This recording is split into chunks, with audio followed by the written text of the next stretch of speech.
Genesis 1. In the beginning, God created the heavens and the earth. The earth was without form and void, and darkness was upon the face of the deep.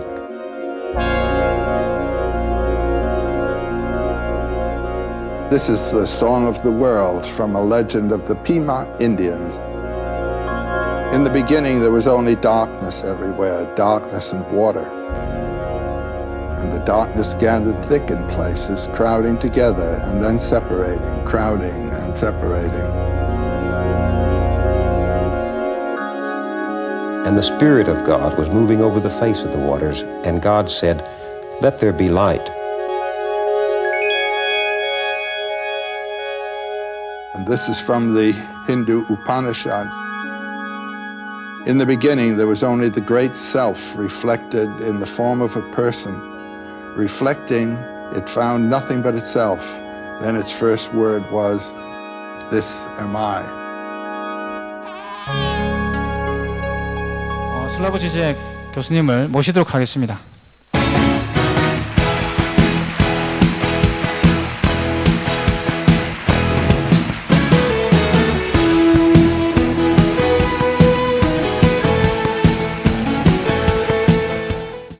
I hope all the technique works, that you hear me. And to begin, I really would like to emphasize how proud I am to be here. Why? Why myths? Why should we care about myths? What do they have to do with my life? Well, my first answer would be, well, go on, live your life. It's a good life. You don't need this.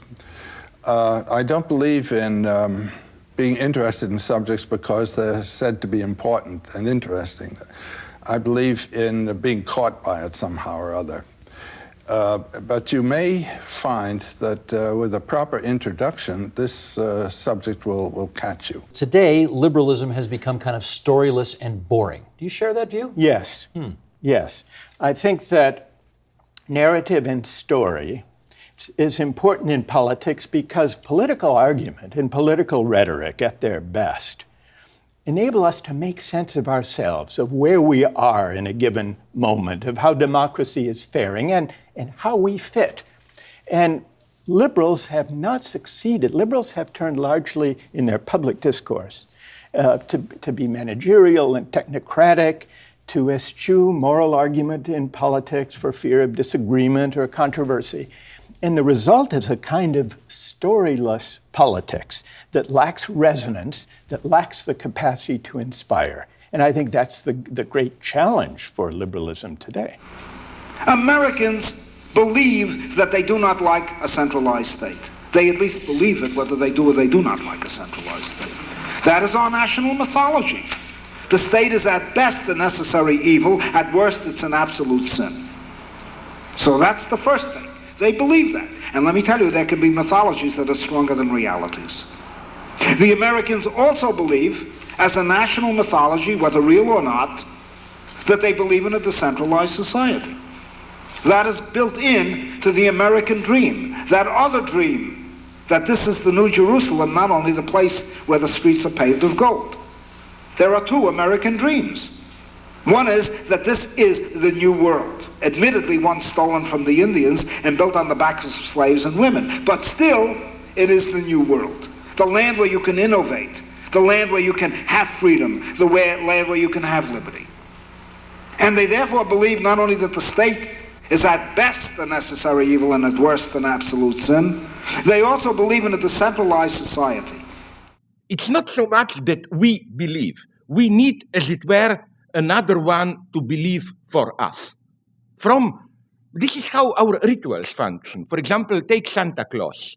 I mean, of course, nobody believes. I mean, parents, if you ask parents, they said, no, we are not crazy. We pretend to believe not to disappoint our children. But I can guarantee you, if you ask them, the children, they said, no, I'm not crazy. We pretend to believe not to disappoint our parents and to get presents and so on. You got the point. Nobody has to believe. Only if every individual actually existing presupposes another agency to believe, then belief functions. The whole system of belief functions. So Americans believe that their locality is the basic social unit of their politics. They believe that their society is a decentralized society. That's what they mean by federalism. Unfortunately, it also means a lot of power is given to the corporations and to the private proprietors. Nobody denies that. They believe in the life, liberty, and the pursuit of happiness, that people have a right to pursue happiness, not only own property. That is also part of their national mythology, or our national mythology. The biggest problem of totalitarian regimes in the 20th century, which eventually led to their downfall, is that they couldn't process the information efficiently enough. If you think about the Soviet Union, so you have this model, an information processing model, which basically says we take all the information from the entire country, move it to one place, to Moscow, there it gets processed, decisions are made in one place, and transmitted back as commands. The Soviet model just didn't work well because of the difficulty of processing so much information quickly with 1950s technology. And this is one of the main reasons why the Soviet Union lost the Cold War to the United States. But with the new technology, it might become, I mean, it's not certain, but one of my fears is that the new technology suddenly makes central information processing far more efficient than ever before, and far more efficient than distributed data processing. Because the more data you have in one place, the better your algorithms, and so on and so forth. And this kind of tilts the balance between totalitarianism and democracy in favor of totalitarianism. When people say to me, do you have optimism about the world, how terrible it is? I said, yes, just say it's great, just the way it is. But doesn't that lead to a rather passive attitude in the face of evil, in the face of You wrong? participate in it. Why is this structure of belief to belief, and so on, so crucial? If you know even a little bit about capitalism today, speculations with futures, and so on, you know that it's all sustained by trust and belief, or belief in belief. When you play with futures on the stock market, it's even complicated as to the third level. You don't just invest, you don't just try to guess with your investment what people will believe 2 years from now. You try to guess what most of the people believe that people will believe 2 years from now. And I think there is something almost horrifying in this, let's call it, fragility of the social edifice of today's global capitalism. How much it is based on this, how should I call it, belief or believe in belief. But again, I'm not a psychological idealist here. I'm not saying there is no objective reality, there are just beliefs or whatever. No, the problem is that these beliefs are material beliefs. They are materialized in our acts, and so on. Which is why, as I always insist, we should return to Marx, his notion of commodity fetishism, which is precisely a wonderful notion, totally useful today. Why? Because Marx does not claim that we in fetishism, in market fetishism, that we believe something which doesn't fit reality. No. Marx claims that we practice beliefs of which we are not aware. Marx is saying that if you take a typical capitalist, he is totally cynical realist. But when he deals on the market, he practices a belief. His belief is in what he does, not in what he thinks. It's a wonderful dialectical notion of a belief which is a material belief. Belief embodied in your practice. Myth is that field of reference, metaphors referring to what is absolutely transcendent. What can't be known. What can't be known. Or can't be named. Yes. Except in our own feeble attempt to clothe it in language. And the ultimate word in our language for that which is transcendent is God. Let's say you have a good old-fashioned father. It's Sunday afternoon, you have to visit grandma. The father, good old-fashioned authoritarian father, will tell you, listen, I don't care how you feel if you're a small kid, of course. I don't care how you feel. You have to go. You're going. Going grandmother and behave there properly. Okay. That's good. You can resist. No, nothing is broken. But let's say you have this so-called tolerant postmodern father. What he will tell you is the following. You know how much your grandmother loves you, but nonetheless, you should only visit her if you really want to. Now, every child who is not an idiot, and they are not idiots, know that this apparent free choice secretly contains an even much stronger order. It's not only you have to visit your grandmother, but you have to like it. So I'm beginning to like this book all the more. That's one example of how apparent tolerance, choice, and so on can conceal a much stronger order. So we should go back to more like the dad that just says, because I said so. Absolutely. It's more honest. So are we at another possible phase change here, where we kind of sleepwalk into a future that none of us actually wants? Yes, very much so. During the agricultural revolution, what happened is that an immense technological and economic revolution empowered the human collective. But when you look at actual individual lives, the life of a tiny elite became much better, and the life of the majority of people became considerably worse. And this can happen again in the 21st century. No doubt, the new technologies will empower the human collective. But we may end up again with a tiny elite reaping all the benefits, taking all the fruits, and the masses of the population finding themselves worse than they were before, certainly much worse than this tiny elite. Going to a baseball game was a kind of class mixing experience. CEOs sat side by side with mailroom clerks. Everyone had to eat the same soggy hot dogs and drink the same stale beer. And when it rained, everyone got wet.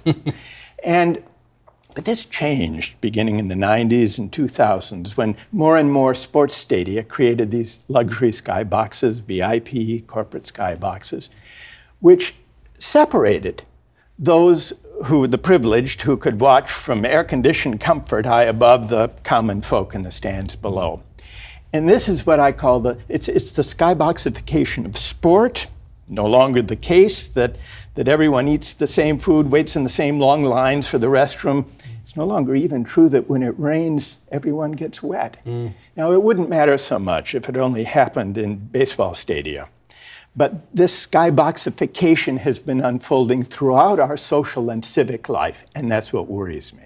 The true utopia today is the utopia that things can go on indefinitely the way they are, you know. This is all I'm saying. My communism is not, oh, Comrade Stalin, come back. My communism is this. Capitalism is not devil. I'm here a Marxist. It's arguably the most dynamic system in the history of humanity. But strange things are happening with capitalism today. In some countries, China, Singapore, we have capitalism which is even more dynamic than our Western capitalism, but it obviously doesn't need too much of democracy. So I claim there is a divorce on the horizon in this eternal marriage between capitalism and democracy. We are approaching a 0 point, ecology and so on. Things cannot go on the way they do. So this is all my Marxism. You know, I think there's a lot of ideology in the economic profession, and I think, you know, many economists have a view of markets which is not only idealistic and naive, but you know, they are defending the view that markets are working efficiently, are working well for ideological reason. Also, you know, I think economists spend a lot of time, sometimes doing complicated mathematical models, trying to pretend that markets are efficient. But they do that also to try to impress others in other disciplines to look more scientific. I am not sure.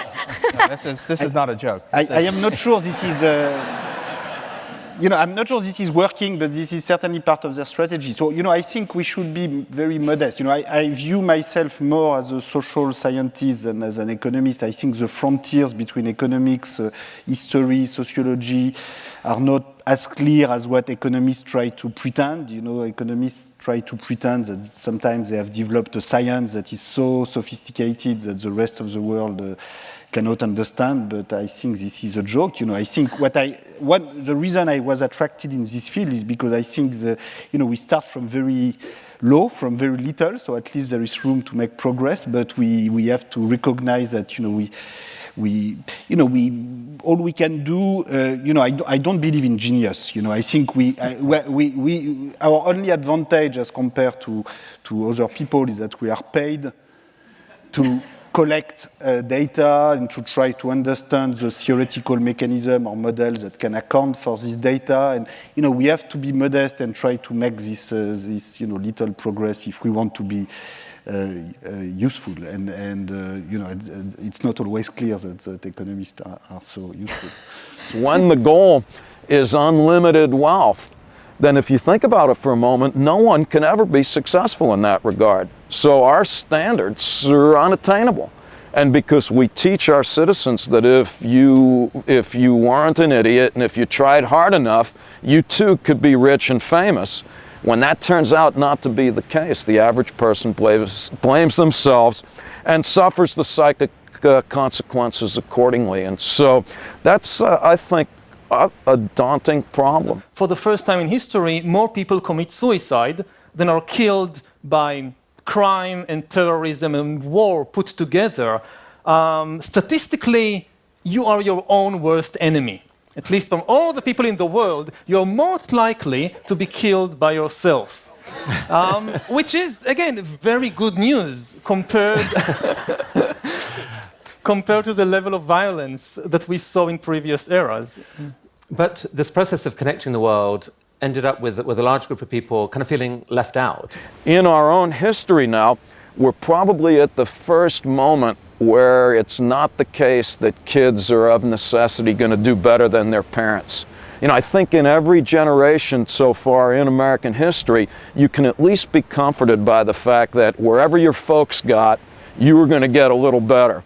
And I see our kids as really in the psychic ringer because there's rising expectations in a world of diminishing opportunities. And I see a lot of kids as psychic casualties of that rather difficult conundrum. Our situation is so confused that I think we need psychoanalysis more than ever. Of course, it's not science in the old positivist way, but it's something that without which all this confusion of our times, and I think that in Korea you can feel this. I was told that young people here are at the same time very workaholic, you work a lot, but at the same time they have this intense pressure, we must enjoy life and so on and so on. No wonder you have, I think, the highest rate of suicides among young people in the world. These paradoxes, psychoanalysis can explain them. You talk about happiness and the average happiness. I'd worry a little bit much more on what you might call the deprivation. Mm-hmm. The people at the bottom are not happy when you have a lot of inequality, and they're not able to make the ends meet. And justifiably unhappy, justifiably we should be concerned. So to me, those kinds of extremes of inequality really are bad for society and very bad for the people. Now, briefly, we have had a very rich history of free forms. We have in fact had a very rich history that I would call libertarian, not in the sense of the Libertarian Party or the right-wing libertarians. That is a word that has been stolen. The people on the right who call themselves libertarians are proprietarians. Their main concern is to own property as the basis for freedom. They're not interested in freedom, they're interested in what they call liberty. Liberty means the right to turn land into real estate Liberty means the right to own a redwood forest and cut it down if you want to. Liberty means, and there's nothing wrong with liberty in a more expanded sense, but it is so tied to property that it means literally owning the community. That is not what I mean by the word libertarian. I think part of what the democratic process does is people get to decide on their own which of the dimensions in society matter the most to them in their lives. If you can hijack people's attention and manipulate them, then people deciding on their own just doesn't help, because I don't realize it. That somebody manipulated me to think that this is what I want. And we are reaching the point when, for the first time in history, you can do that on a massive scale. What is democracy today? People don't want to decide.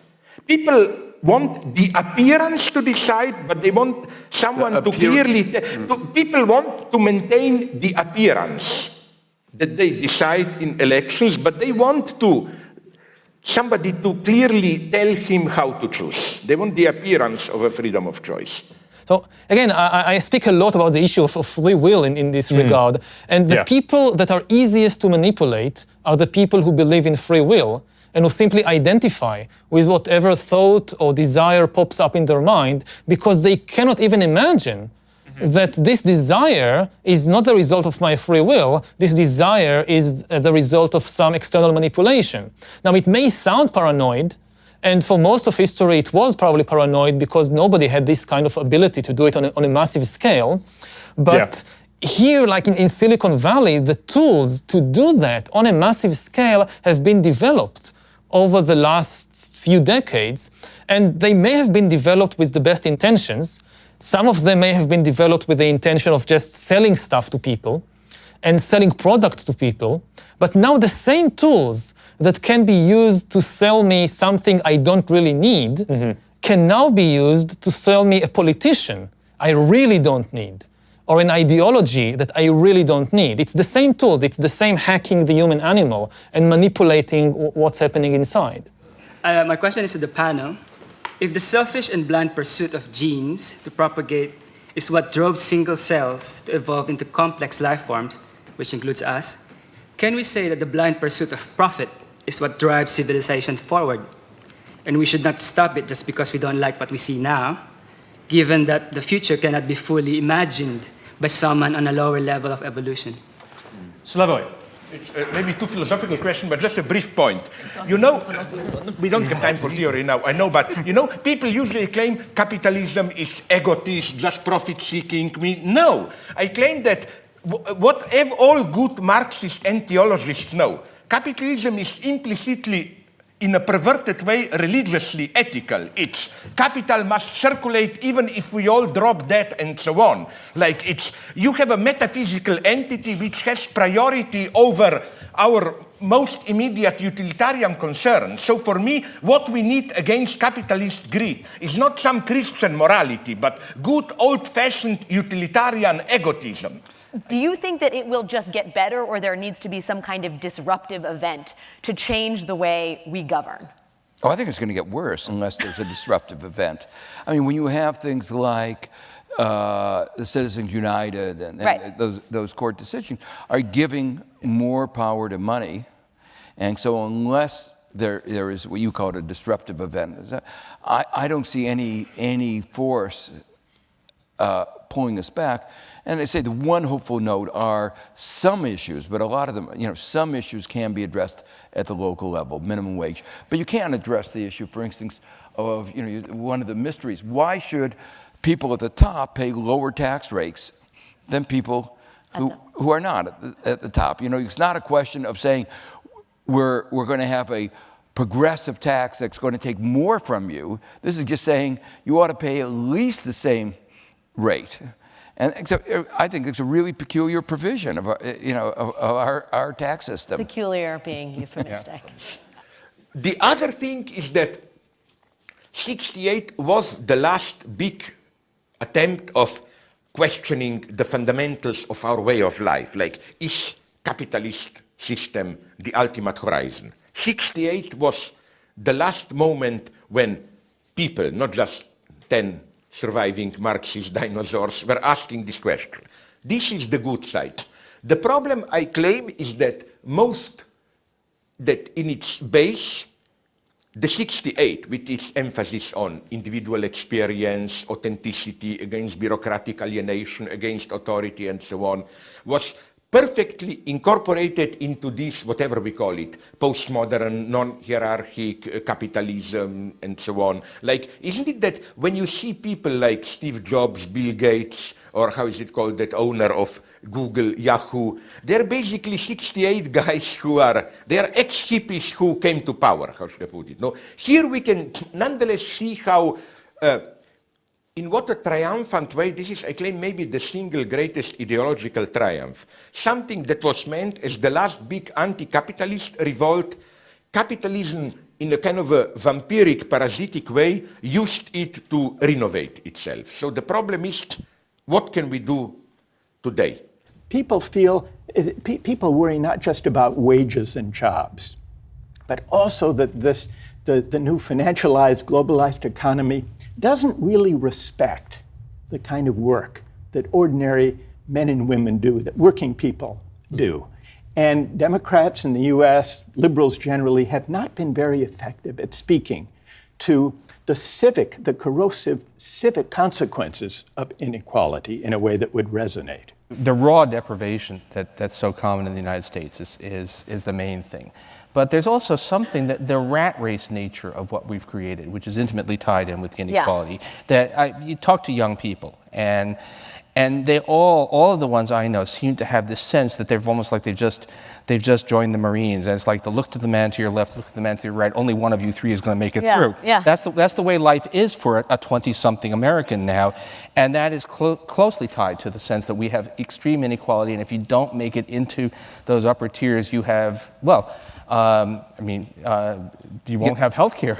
You won't have even the essentials of life. As Fred Jameson put long ago, it's much easier for us to imagine Armageddon. Every month we have a new novel or movie about, asteroid hitting the Earth, whatever. The end of life of Earth, nothing more self-evident. A small change in capitalism, impossible. This is ideology in practice.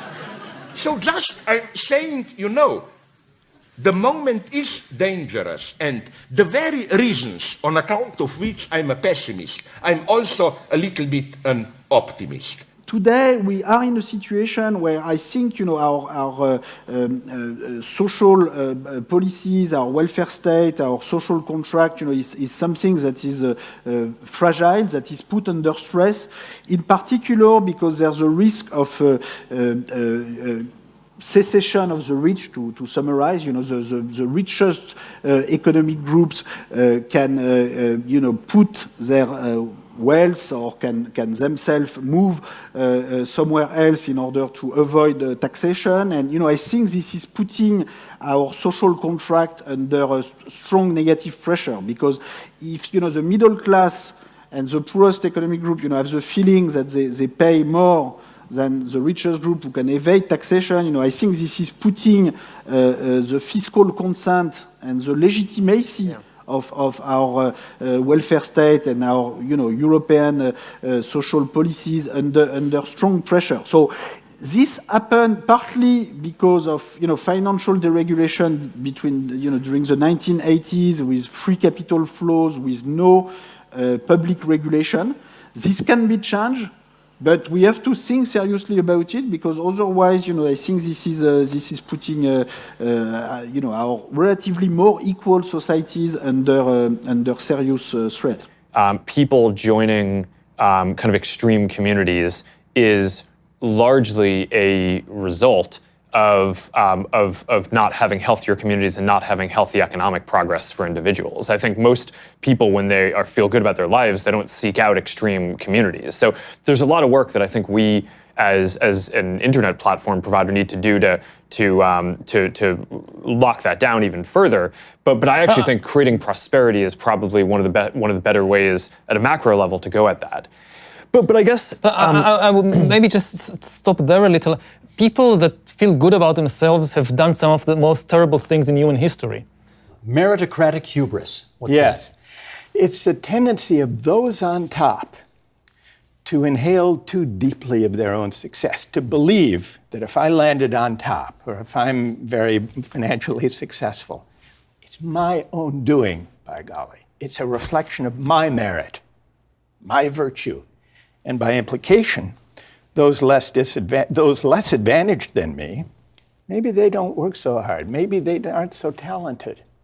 And when this idea seeps in, then those on the bottom resent those on the top, and we see this in the backlash against elites with populism. Yep. Also, the disadvantaged begin to absorb some of that message, and they begin to wonder, they begin to ask not only, well, is this system rigged? That's about justice and fairness, but am I somehow inadequate? And there's something galling and demoralizing about that sentiment that further fuels the anger and the resentment, very much of the kind that we've seen with the populist backlash, the resentment against elites. I mean, we shouldn't confuse people feeling good about themselves and about their lives with people being benevolent and kind and so forth. And also, they wouldn't say that their ideas are extreme. And we have, so many examples throughout human history, from the Roman Empire to slave trade in the modern age and colonialism, that people, that they had a very good life. They had a very good family life and social life. They were nice people. I mean, I guess, most Nazi voters were also nice people. If you meet them for a cup of coffee and you talk about your kids, they are nice people. And they think good things about themselves, and maybe some of them can have very happy lives. And even the ideas that we look back and say, this was terrible, this was extreme, they didn't think so. And that's my point. That's a very interesting and tragic, difficult to accept insight of psychoanalysis. It's basically what I ironically refer to as the X-Files insight. Truth is out there. Truth is not in your story, in what you are telling yourself about yourself. What you are telling yourself about yourself is basically a lie that you construct in order to cope with usually some horrible dimension and so on and so on. Ironically, most of the evil in the world is done by people claiming that they're ridding the world of evil. Yeah. Which would be funny if it wasn't true. Yeah. Because it is always the case that right before people do their most dastardly deeds, they are always claiming to be on the side of good and beauty. It really is identity politics. That's what you really come down to. And I picked up a phrase from when the Bernie Madoff scandal came. I learned a very useful phrase, which is affinity fraud. Which is that people are very easily conned by other people who they think of as being like themselves, as being part of their tribe. And affinity fraud is just rampant in American politics. What's your view? Well, I think he overstates it. I think that expressive politics and persuasive politics can and should go together. I think it's a mistake for the Democratic Party to define itself in too thoroughgoing a way in terms of identity politics or even the diversity agenda. But I think that racial justice and gender equality are very important, moral and political causes. And there's no reason why a civil rights agenda can't be made compatible with an agenda that speaks about national community and solidarity and public deliberation. And I think that's the challenge that the Democratic Party in the US faces, and that progressive and social democratic parties in democracies around the world need to think through. What on earth is happening? I think the basic thing that happens is that we have lost our story. Humans think in stories, and we try to make sense of the world by telling stories. And for the last few decades, we had a very simple and very attractive story about what's happening in the world.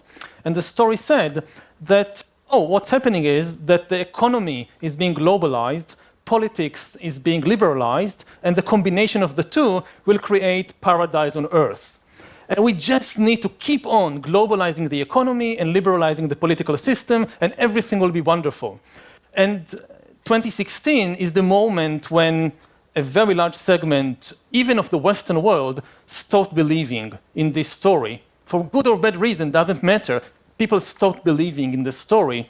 And when you don't have a story, you don't understand what's happening. Many of the people who supported Trump were working class and middle class people who were angry at liberal elites and who had presided over 2 to 3 decades of a kind of neoliberal global capitalism that rewarded those at the very top, but left most ordinary people feeling disempowered. We need to listen to the legitimate grievances, I think, of ordinary working people, men and women who feel excluded, who feel left out, who feel rightly that the version of global capitalism we've had has left them behind. And that, I think that many liberals and progressives have been tone deaf. Isn't this our basic paradox in the West today, that the more we emphasize these intimate freedoms of sexual freedom, whatever, the larger social process is becoming more or less totally impenetrable. Nobody knows what is happening. Big decisions are made by experts and so on and so on. This is what makes me suspicious about all this LGBT and separated toilet stuff. Of course, I'm for them. But my God, isn't it that those in power are offering this as topics of debate to obfuscate the big economic transnational choices of how global capitalism functions and so on? We don't even debate about that. Without this, we are lost. Yeah, I think this is like the rock bottom. That this is the most important issue, that ultimately, what I'm hearing from you and from many other people when I have these discussions is ultimately the customer is always right. The voter knows best. People know deep down, people know what is good for them. People make a choice. If they choose to do it, then it's good. That has been the bedrock of at least Western democracies for centuries, for generations. And this is now where the big question mark is. Is it still true in a world where we have the technology to hack human beings and manipulate them like never before, that the customer is always right, that the voter knows best? Or have we gone past this point? And we can know, the simple ultimate answer that, well, this is what people want and they know what's good for them, maybe it's no longer the case. Do you want capitalism, just capitalism, what I ironically refer to capitalism with the human face, in the same way that once we wanted social, like, this Keynesian stuff, more healthcare, more education, and so on? Or do you want to move beyond? If you want to move beyond, what? Some kind of a nationalization, democratic nation state, or some kind of, or even this eternal dream, which I think has absolutely to be abandoned, of immediate, transparent democracy, this negri hard multitude, local communities, pre-representation, they work, and so on and so on. What do you want? It's interesting how you get either very general ideas, like, my God, people are telling me we want money to serve people, not people to serve money. Well, thanks, Hitler would have agreed with it. Because money which doesn't serve people is owned by the Jews and so on, So, no, I'm not blaming these leftists and so on. I'm saying that the problem is serious. My worry about the universal basic income, which some have proposed, is that it would simply be a way of buying off those who are seen no longer to have an important role to play through work in a democratic society and political economy. If it were truly a generous stipend that expressed a shared sense that we are all in this together and that different people contribute in different ways, that would be different. But I doubt it would be sufficiently generous to convey that sense of common spirit and purpose and inclusion. My worry is that it would be a way of signifying the supposed uselessness of those rendered obsolete by modern technology and robots. And that, I think, is a great worry. Indeed. So unless we have really universal and not national basic income, the deep problems are not going to go away. And also, it's not clear what basic is. Because what are basic human needs? 1,000 years ago, just food and shelter is enough. But today, people will say education is a basic human need. It should be part of the package. But how much? 6 years, 12 years, PhD? Similarly with healthcare. Let's say that in 20, 30, 40 years, you'll have expensive treatments that can extend human life to 120, I don't know. Would this be part of the basket of basic income or not? It's a very difficult problem because in a world when people lose their ability to be employed, the only thing they're going to get is this basic income. So what's part of it is a very, very difficult ethical question. You don't want complete equality. It's fine to have inequality as long as it's partly useful and partly comes from useful entrepreneurship.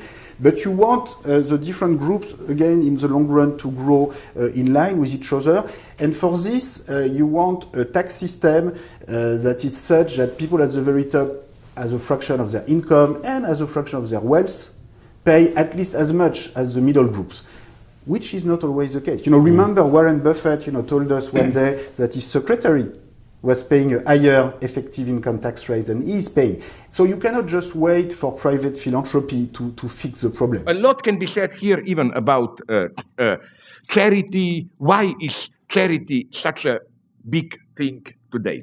I think private philanthropy is perfectly fine if it comes in addition to taxation. But if it comes instead of taxation, it can become it's difficult to organize society. But come on, Mark Zuckerberg gives 99% of his shares to himself.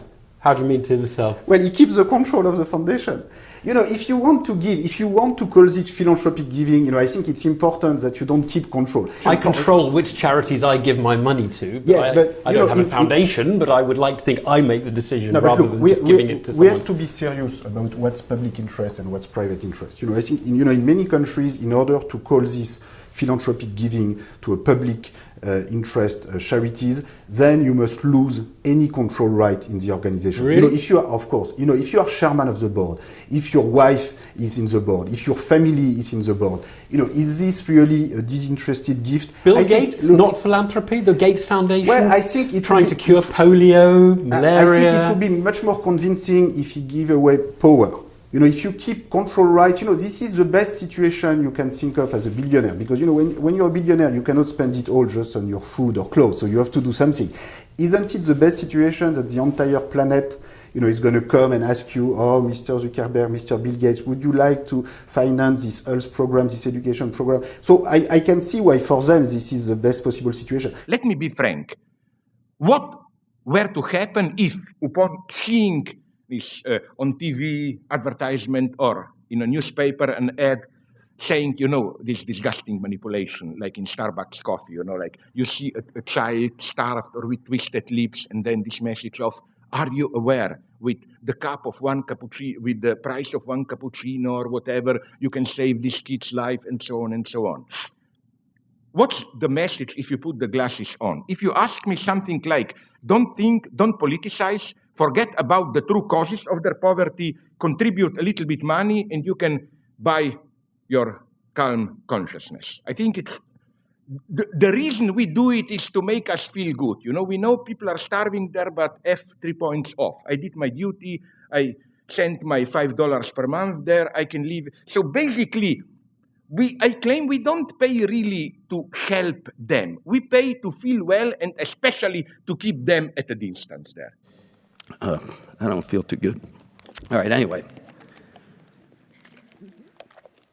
So, I have presented what I believe is not a particularly flattering conception of our species.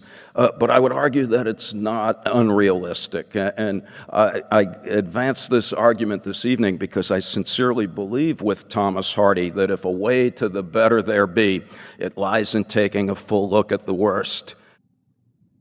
I think that today, when different cultures are thrown together in what we call globalization, I think we should break the spell of this liberal multiculturalist injunction, understand each other. We should understand more each other and so on. First, it's impossible to fully understand each other because I claim we don't even understand ourselves. Like, you know, it's not that we are separate entities who fully know what we are and then we should open. No, liberals always like this endless task. Oh, there is still something that eludes me in that culture and so on. I think quite the opposite. I don't want to understand all other stupid cultures. I can be stupid for them.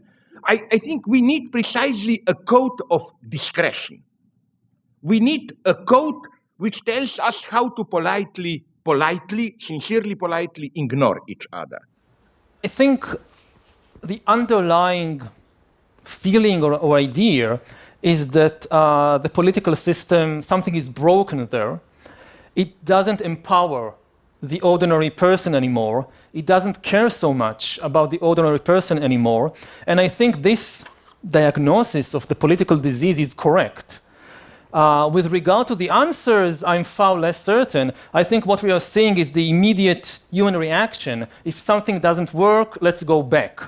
And you see it all over the world that people, almost nobody in the political system today has any future-oriented vision of where humankind is going. Almost everywhere you see retrograde vision. Let's make America great again. Like it was great, I don't know, in the 50s, in the 80s, sometime let's go back there. And you go to Russia. So 100 years after Lenin, Putin's vision for the future is basically, let's go back to the Tsarist empire. And in Israel, where I come from, the hottest political vision of the present is let's build the temple again. So let's go back 2,000 years backwards. So people are thinking, sometime in the past, we've lost it, and sometimes in the past, like you lost your way in the city, and you say, okay, let's go back to the point where I felt secure and start again. And I don't think this can work, but a lot of people, this is their gut instinct. Patriotism and a sense of national community are not right-wing causes that should be kept at a distance. As a source of embarrassment, many liberals often speak as if they were allergic to patriotism. I think this is a great mistake because it's given right-wing, xenophobic, nationalist political parties and politicians a kind of monopoly on patriotism and national community. And I think that's a terrible mistake. I think what liberals should do is to articulate a version, a progressive version of patriotism and national pride and sense of community, and to show its connection to the mutual obligations of citizens embodied in the welfare state, in mutual provision, in healthcare systems, in public transportation, in public schools, the public spaces and institutions and practices that liberals and progressives should be advancing and defending. But I don't think that we can successfully do that by ignoring patriotism, by ignoring the language of national pride and national community. For many centuries, even thousands of years, patriotism worked quite well. Of course, it led to wars and so forth, but we shouldn't focus too much on the bad. There are also many, many positive things about patriotism and the ability to have a large number of people care about each other, sympathize with one another, and come together for collective action. If you go back to the First Nations, so thousands of years ago, the people who lived along the Yellow River in China, it was many, many different tribes, and they all depended on the river for survival and for prosperity, but all of them also suffered from periodical floods and periodical droughts. And no tribe could really do anything about it because each of them controlled just a tiny section of the river. And then in a long and complicated process, the tribes coalesced together to form the Chinese nation, which controlled the entire Yellow River and had the ability to bring hundreds of thousands of people together to build dams and canals and regulate the river and prevent the worst floods and droughts and raise the level of prosperity for everybody. And this worked in many places around the world. But in the 21st century, technology is changing all that in a fundamental way. We are now living, all people in the world are living alongside the same cyber river. And no single nation can regulate this river by itself. We are all living together in a single planet, which is threatened by our own actions. And if you don't have some kind of global cooperation, nationalism just is not on the right level to tackle the problems of whether it's climate change or whether it's technological disruption. I don't want, if I live in a building here in a big condominium, where, for example, where, you know, all races are there, I don't want to understand everybody. I want to be treated nicely in a non-racist way by others, and I want to treat others like that. I think this sense of proper distance is very important. And I don't think we miss, now I go even a step further, I don't think we miss anything deep in this way. Let's say, do I really understand you? Well, my first, as a psychoanalyst, counter question would be, but do you really understand yourself? Well, the interesting thing to me is that far from undermining my faith, your work in mythology has liberated my faith from the cultural prisons to which it had been sentenced. It liberated my own. I know it's going to do it with everybody who really gets the message. Let me tell you what happens to me when I read these stories, no matter the culture or their origin. I feel first this sense of wonder at the spectacle of the human imagination, simply groping to try to understand this existence. It's a wonderful, wonderful opera, except that it hurts. And that wonderful Irish saying, you know, is this a private fight or can anybody get into it? This is the way life is. And the hero is the one who can participate in it decently. This is it. This is my... If you don't get it here, you won't get it anywhere. And the experience of eternity right here and now is the function of life.